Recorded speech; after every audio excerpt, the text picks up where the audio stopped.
Please do forgive if there's any background noise, but this is going to be elitist takes, or at least I'm going to be reviewing elitist takes. I know I've been gone for a bit, but I'm back, and at the end of the video there's going to be an update, but let's get into it now. Now, these are going to be the real basic ones that we've probably all seen, but if you want to leave a comment with your elitist take in the comments for a part 2, do let me know and I'll do this with more people next time. I completely agree with this take, and people just need to accept the fact that you will not earn every single thing in the game possible. You need to accept that you will not get every single Trials Adept God roll. If you are shit at PvP, you need to accept that you're not going to get every Adept Master Raid gun with a God roll. If you can't do Master content or Master Raid content specifically, you're not going to get God roll Adepts from GMs if you can't do GMs. It's a simple fact. And if you can't accept that, then maybe this isn't the game for you.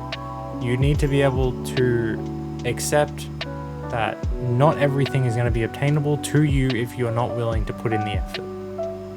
Now, for number 2, and this one's closer to home one for me, I completely agree.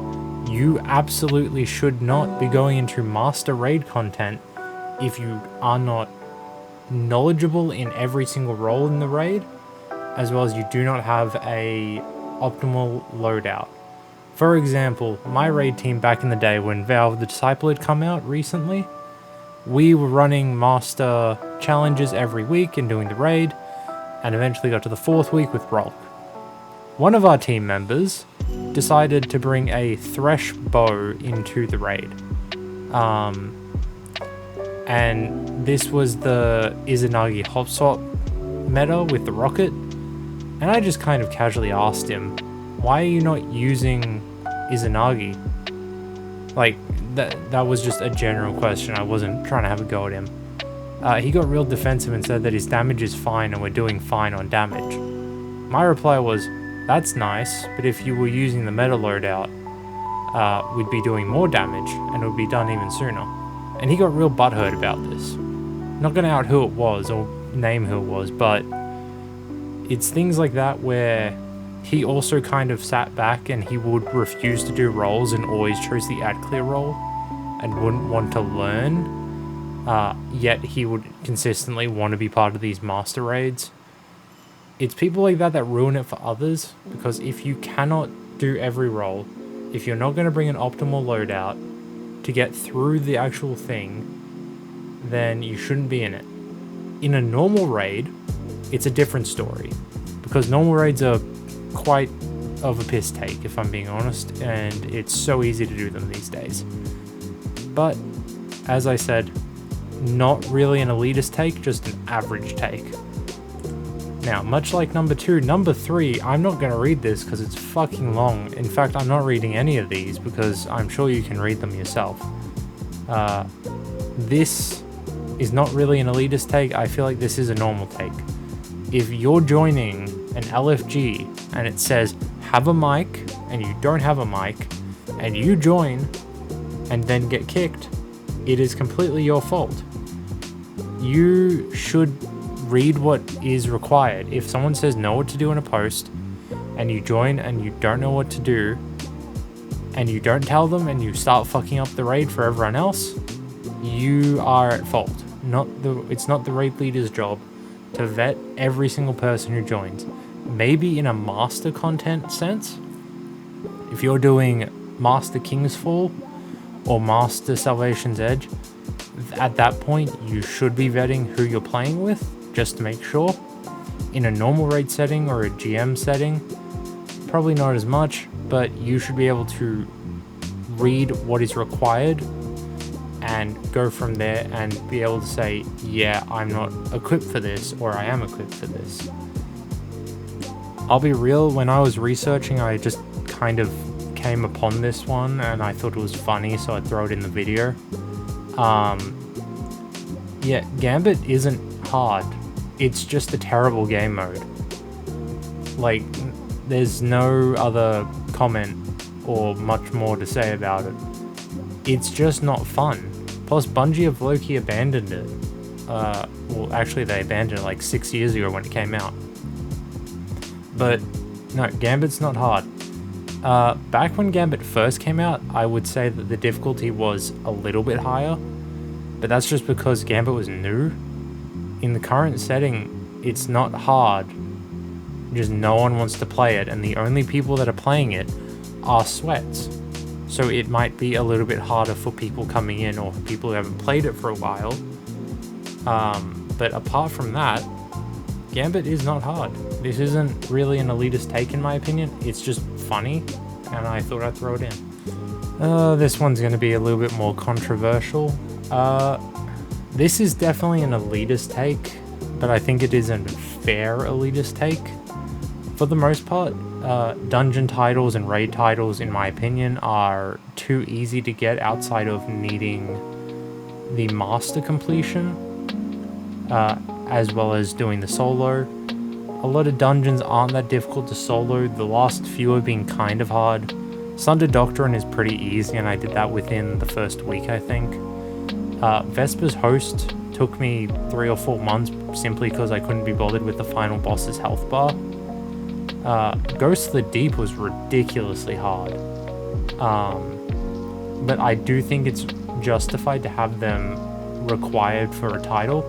I am kind of sad that they removed the flawless requirement for raid titles. I think they should still be in the raid titles, only because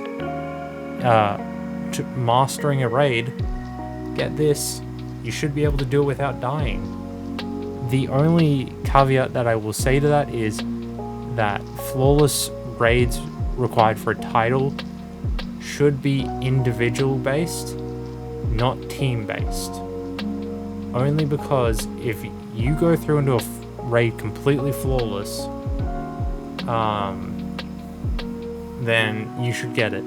If your team wipes, then it's kind of a shit thing, but yeah. I think it should be individual based, not team based. Now this is our last one, and it is very similar to one of the earlier ones, but I got this from a friend that I was going to ask to record the video with. However, they have been busy, so I haven't got the chance. But I do agree with this take. It is 100% legitimate, because realistically, you don't need a gun if you're not doing the content that you require the gun for. For example, adept raid weapons, they aren't even that good if we're being honest. They're kind of just side grades. Adept guns in general are just side grades if you ask me personally, as well as master raid armor or the artifice armor. While it's nice, it isn't necessary, and unless you're trying to min-max your gear level and your stats, it isn't needed.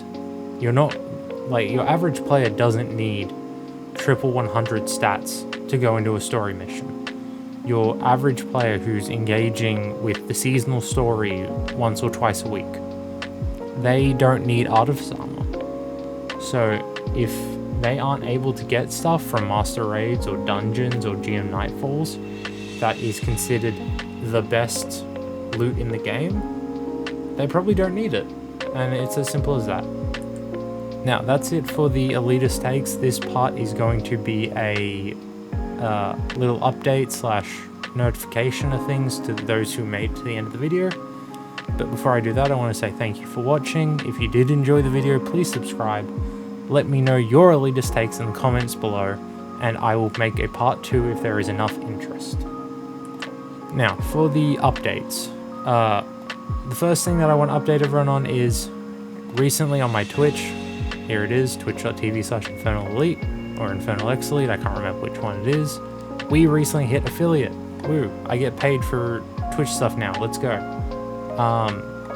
And in accordance with that, I have begun to do more streams. I stream every Friday and Saturday on my channel. It's Australian based, because I am an Australian, surprise surprise.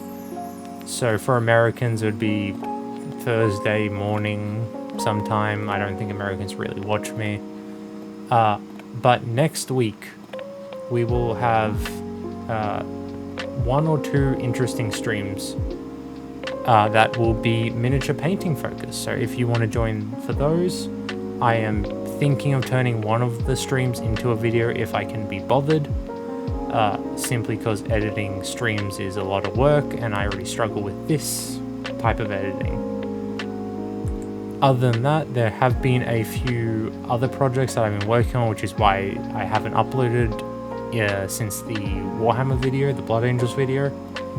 And that is mainly because 3D printing takes a long fucking time, as well as I do have a life outside of YouTube and Twitch.